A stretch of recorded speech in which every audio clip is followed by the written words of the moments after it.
We have the last part, the map. And as said earlier, map, well, the line scan is a one-dimensional data.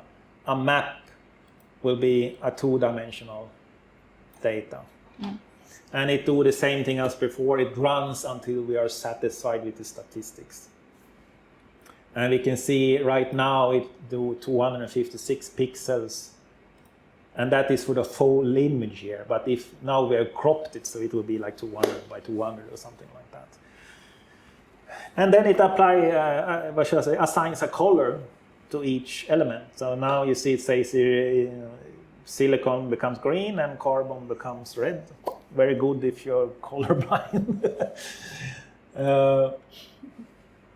And if we continue the tab order, we see it's very analog to the line scan, basically. But we have images instead of graphs. Here I want to comment on that, what shall I say, many newbies, they always end up in map. Because they think map is so nice, you see what everything is everywhere and so on. But the S is too easy to use, so you usually make mistakes. And you need to think about the user case. If you want to show, like, do the particles that I see on screen, are they of a different composition than other things? Or do I have different particles? Then map is superior to that, because it clearly shows the silicon became green because it's silicon. So if there is another material, I mean, actually this is nice, actually. You see, there is no silicon down here, I think, right? So, can we add in the zinc here also? Where is the zinc nowadays? You always tend to move around the elements in the periodic table. So there you see, right? That the zinc is something that's next by the silicon piece there. And so figuring out what kind of particle contains what map is excellent. But I have seen a lot of, what shall I say, published papers where they use map to prove that they have element in it. I mean, this material, you haven't, further on you want to sort of embed copper into this, right? Yeah. But this one doesn't, you haven't done on this one yet. No. Let's pretend you have put copper inside, or you want to prove you have copper inside. Then you want to see that in the rest data. That is the way to test, right? Yeah.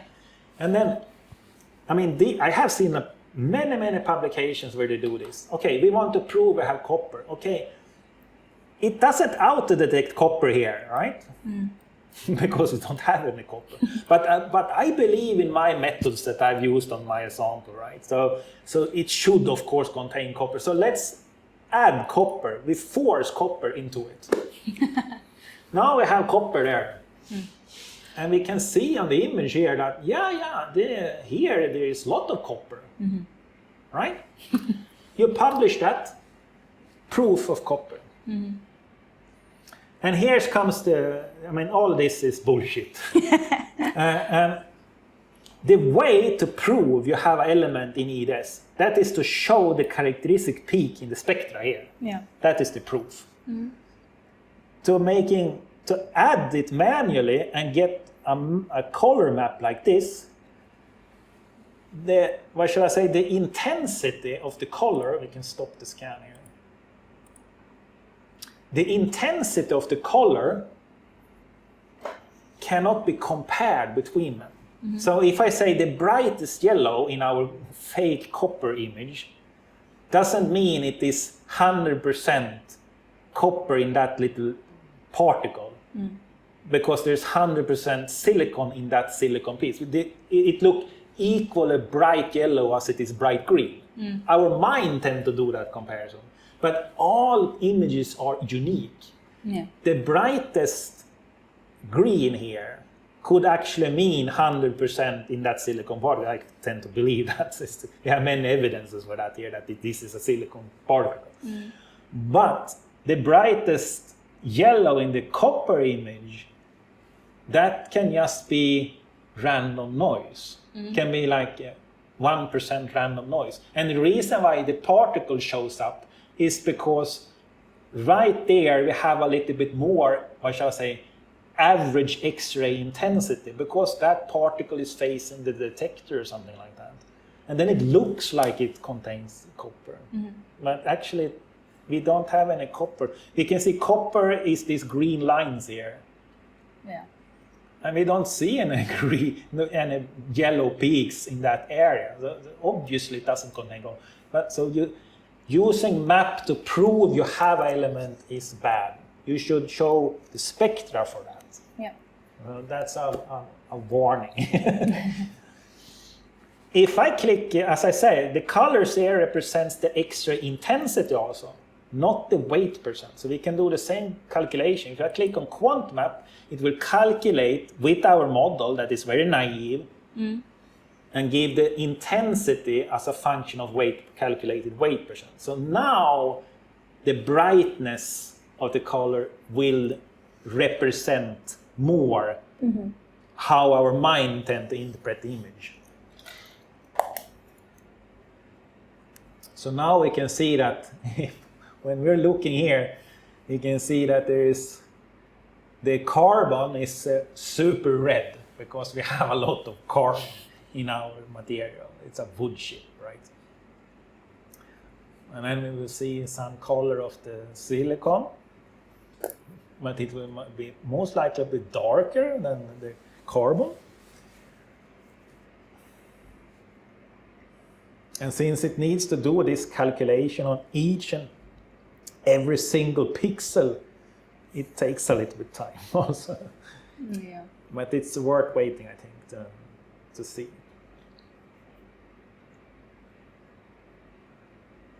Yeah, it's nice.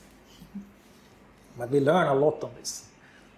And I really want to emphasize this on EDS. I mean, EDS is, one of the strongest methods in electron microscopy because you have this kind of correlation with what you see and what do you have in which areas and so on. But many tends to rely on EDS and to sort of prove that they have certain kind of elements and so on. And they take shortcuts and the sample is rough. It's a complex structure of the sample and so on. And when, these tables, they tend to report like you have 26.39 weight percent, like 4 significant digits, because the machine just prints everything by 2 decimals or something like that. And then you hand that to your professor or something, and then the professor looks on it and says, okay, 4 significant digits. From a professional engineering perspective, you look, if no one tells you the accuracy of the measurement, you need to rely on the number of significant digits. So that looks very accurate. 0.01 right, percentage, very accurate measurement. And in fact, EDS is it's a pseudo-quantitative method. We cannot really call it a quantitative method. So that's very important to have that in your backpack when you're alone on this. Which will be soon.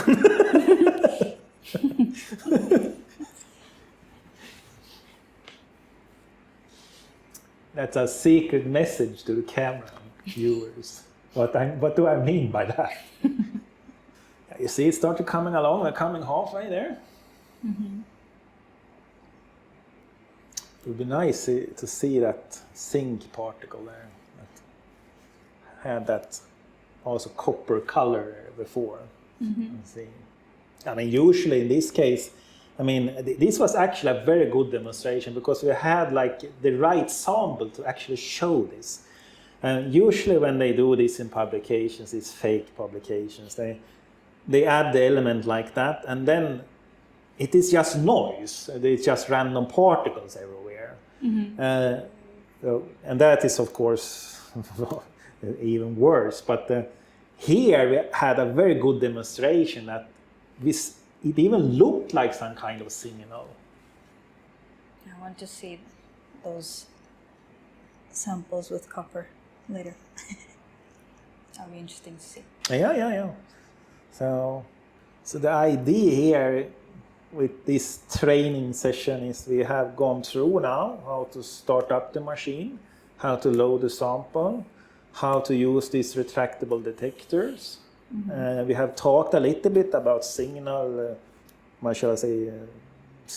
in general and the detector informations.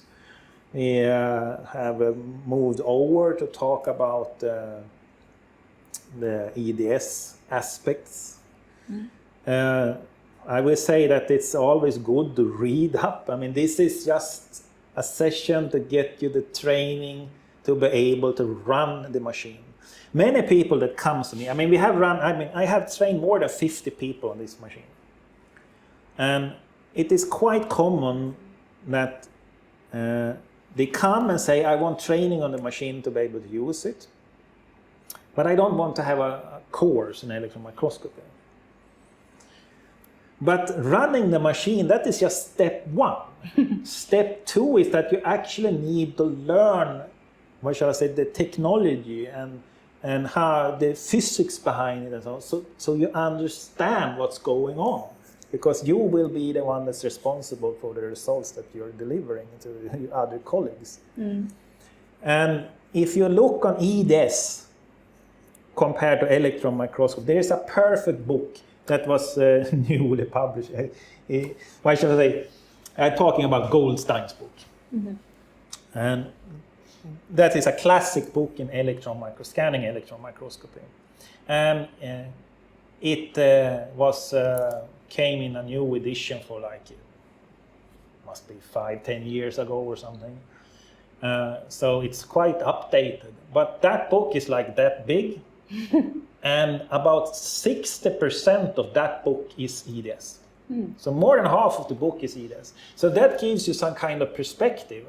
As I say, it looks so easy with EDS. You just come and use click and you get some 8% data and then you're good to go. But there's actually a lot of things to learn on EDS to fully understand it and not making mistakes. So it is comparable in the volume of knowledge as using electron microscopy itself. But now it is done the calculations correctly, and here we can see there's just black in the copper image, showing that we actually don't have any. So it's a perfect demonstration for what I want to say. And we see a small little purplish color here on the zinc, which we have confirmed in the spectra. We have a small bump there of the zinc. So it's an excellent demonstration of this. Yes, I would say that the software has more features in it. We have this analyze phase, for example. That is, as I said, if you have copper oxide, you can let the machine guess that this might be copper oxide. And then we call that a phase. And then you can get the phase to have a certain color. This is very nice in metallurgical things. They have different crystal phases and so on. Then you can get colors for that and so on. But that's another topic, and it's excellent if you combine it. I mean, now we only have the EDS here. If you're working in the metallurgical field, you want to use also EBSD. EBSD give you, crystal information. Okay. So then you can, if you're looking on steel alloys and things, you can get information on what type of phase it is, in which orientation is the crystal and so on. So then you get the complete picture. But here, I mean, in university, we don't work so much on metallurgical parts, so we don't have EBSD capabilities on this machine. We only have EDS here. But you come pretty far with that also. What's more to say here? There is more things to say on this, but from today's training session of operating machine, this will be enough of the EDS part, I was saying. We will come back to this on the advanced session, I would say. But we can leave the EDS data as this there. I don't think there is more things to say. right now on that. I talked about these different methods. We didn't do this, we only did point maps. We didn't do a map of doing this area. I mean, as I said, we can do an area scan also. If I make an area like that, then it scans over the area and summarizes that spectra into one single spectra. And I talked about the benefits of doing that already, but now we have also shown it how it works. It works very straightforward, I would say. So we can let that scan finish there. I can say something about how long should you scan. Here it says counts per second. I usually, if you want to publish things and so on, counts per seconds, I never like that. I always like to have real numbers. Here you can see the statistical data, and we have a logarithmic scale also now there. So you should scan so much so you can clearly resolve the peak. Here in the low energy range, we have excellent resolution. The noise, you see, it's like a flat line. So it's perfect in this aspect. If we want to have support, take strength from peaks in the higher end here, no, this doesn't contain any information. It's only iridium up here. So if we have noise data here, then that's of less concern, right? But you can see, here it's like that's 100 marks. So it's only 100 quantas in these bars here. That's why it looks so noisy. If we go to spectrum 3 there, here we see we have, we can remove spectrum 1. Here we have the sync is up in the higher energy range. So here it is more advantage to have a better signal noise ratio even up in the higher energy range. So scanning for longer time here can be beneficial if the concentration of the sync is weak. But here you clearly resolve the peak, so no issue here. But I usually look on the background here and see, is it very, sticky or sharp compared to my peak? Then you want to scan longer. For example, to say that we have a iridium peak there, you cannot say that, right? So if that is the only peak you can rely on, then you need to scan for longer time. So it depends on how much of the material do you have. If it's a lot, it's easy to scan short time. So little, you need to scan for a long time. And this is not a ppm machine. You don't look for trace elements with EDS. We're talking about several percentage. So if you come with something that contains like 10 ppm or something, forget it. You have to scan for 100 million years.